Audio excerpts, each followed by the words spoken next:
And it's good to see such a strong turnout at these closing stages of the conference.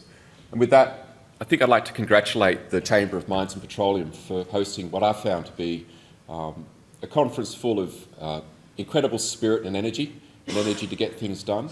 And I really think that we're going to see a lot of exciting things emerge from the Papua New Guinea mining sector over the next 10 years. I'd also like to thank the Chamber for inviting Kina to speak today. We're a new company. We really only entered Papua New Guinea around 9 months ago. And as yet, we don't really have a high corporate profile, but we're working on that, and I hope that you'll hear a lot more of us in the future. I'd like to speak a little bit about who Kina is, but then I'd also like to go into why we've chosen Papua New Guinea. To start with, we've selected 2 projects in the Milne Bay area. The first project is what we're calling the Normanby Corridor in the centre of Normanby there, and then Sud-Est Island as well. We have, as we've looked for these projects, had a very specific search criteria. We're looking for high grade. High grade drives economics in every project. And the other thing that we're looking for, thank you very much. Sorry. The other thing that we're looking for is large scale, because scale creates opportunity, as we all know. And I think with this, with both of these projects, we achieved those criteria. And I'd say that we started our search around 3 years ago, and throughout our search, we've focused very specifically on Papua New Guinea. We like Milne Bay. Some parts of Papua New Guinea certainly have extraordinary geography and are hard to access. But we think that Milne Bay offers very reasonable exploration costs. We also think that the geology of Milne Bay, there's a lot of untapped potential. There are some projects that have historic production, there are some projects that are going through feasibility, but really the area still has a lot of underexplored property. We like the access. We operate from the centre of Alatau. We have to access our projects over the water, but it's actually quite reasonable, and logistically it's straightforward, and again, it's a clear pathway within Papua New Guinea for the development of island projects. And as I think as we look at the success of companies like K92 and Woodlark, a clear pathway through the approval stages. And that comes back to, we think Papua New Guinea is actually a very attractive minerals province for corporate investment. I think we've seen that a lot over the last 3 days.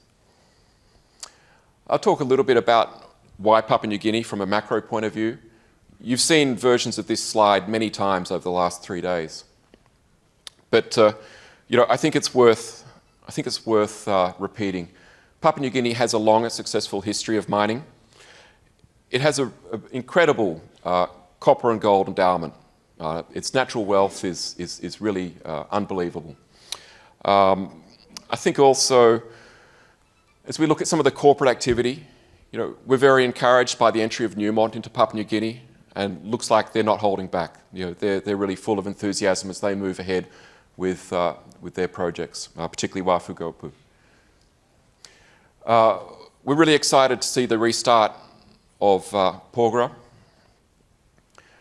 And then when we look at more of the mid-tier projects, I think the success of K92 is undeniable. And as I was in the presentation yesterday, just to see the continuous growth of their resource base, 7.1 million ounces, and it doesn't look like they've finished yet. And then also I mentioned Geopacific Woodlark. The project had a false start, but they've just reinvigorated their management team. They've put in charge a CEO whose job is to build projects, and I absolutely believe that he'll get that done in the next 3 years. Again, corporate credentials. We can't deny Total and Exxon and their incredible investment in Papua New Guinea. I'm not really qualified to talk about the copper price. My job is really to find low-cost copper projects. But I do know something about the challenge in finding such copper projects. I know the scarcity of new projects that are coming online, the difficulty of exploration and the reduction in the number of discoveries each year. And I think you see on the curve going from left to right, the declining mill head grades. Every year, the copper production costs are increasing. And I think that in this sense, there is an intensifying competition for copper projects, but more relevant to this group, PNG's contribution to global copper supply is going to increase. And this is going to be an incredible contribution that Papua New Guinea can play to the new energy transition.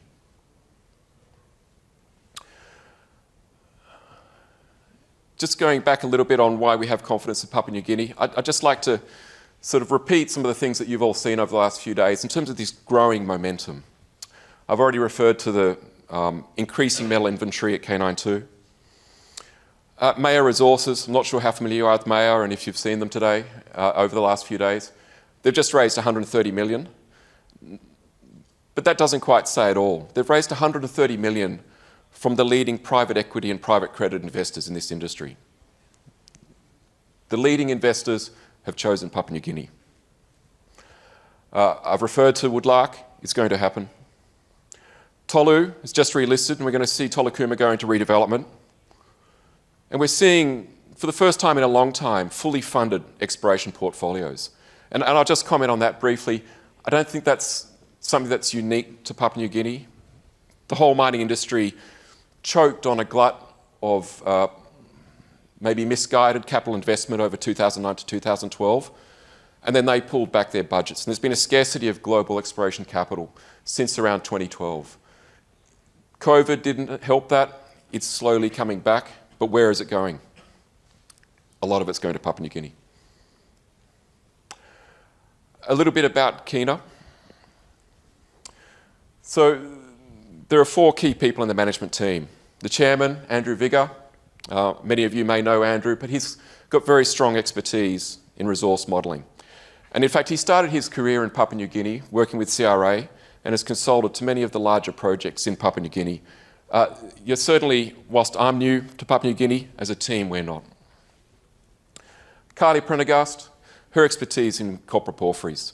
Did her PhD at Grasberg, then went on to work at Oyu Tolgoi, the incredible copper project in Mongolia, where she led the structural analysis during this discovery phase of that project. Manuel David heads our national exploration team. Again, his career has been focused within Milne Bay. He's worked at Woodlark, he's worked at Misima, he's very familiar with Normanby. He knows the sorts of rocks that we're looking for. Now, I'll just briefly refer to myself. I'm the exception, I'm not a geologist, not really qualified to sort of present our projects in fine detail, so I also won't bother you with a lot of technical slides. But what I do bring is experience in emerging markets, natural resources. I've spent a lot of my career in places like Mongolia, where I was involved in the acquisition of the Hamatdai project by Xanadu Mines. It's recently just engaged with Zijin for the joint venture to do the DFS. Also closely involved with the formation of Mbedeka copper and gold, the consolidation of the projects that now make up what I think is one of the most exciting metals companies globally listed on the IDX.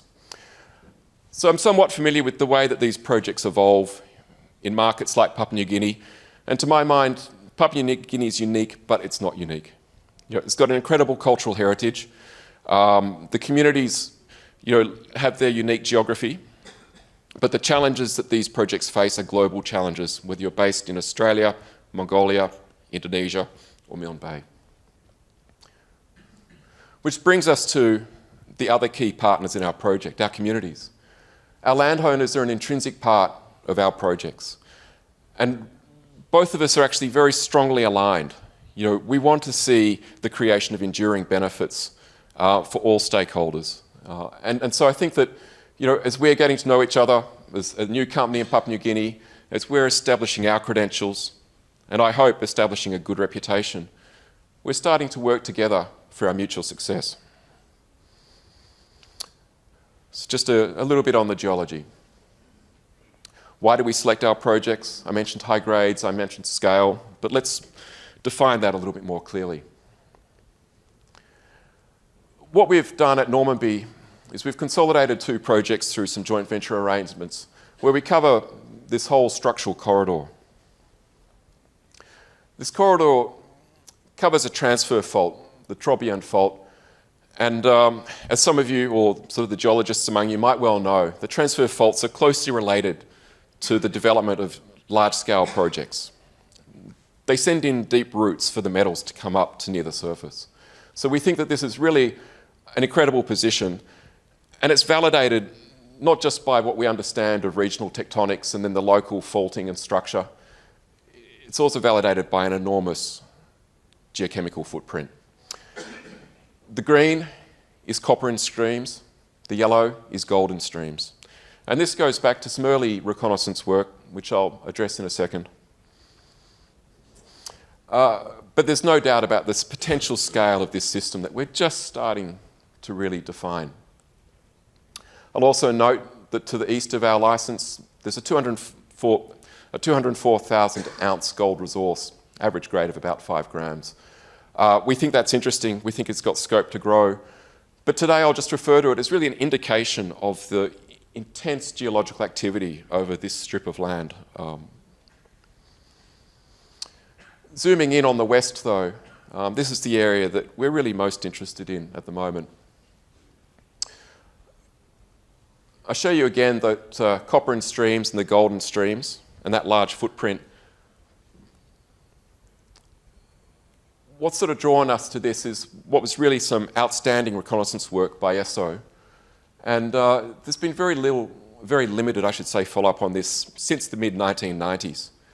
And as we were looking at it, as we were trying to sort of develop our own views through an extensive due diligence process, there are a couple of things that stood out.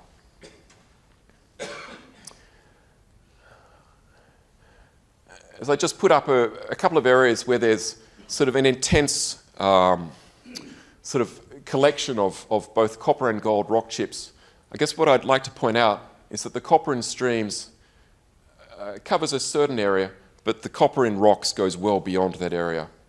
The other thing I'd point out is that to the north we have ultramafics and other cover rocks, which I think potentially mean that the mineralisation extends beneath that cover, potentially representing a much larger system than what's been visible for many years. I'll just point out in the legend just the magnitude, the quantum of those rock chips. Many rock chips beyond 5% copper, many beyond 20 grams of gold.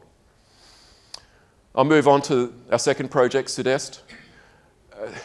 I'm not sure how familiar you are with Sud-Est. It's been known as the Golden Island, and it does have extensive alluvial mining. In fact, it was the first location of gold mining in Papua New Guinea in the 1800s. It has an immense strike length of gold in streams, also some lode mining as well. It's had some exploration over the years. Placer operated Missimo nearby, and they had a look at it. But we think that no one has really been able to sort of understand the source of this gold, the source of mineralisation, and it's somewhat been misunderstood. We've seen evidence of intrusion-related mineralisation, which we think upgrades the project significantly.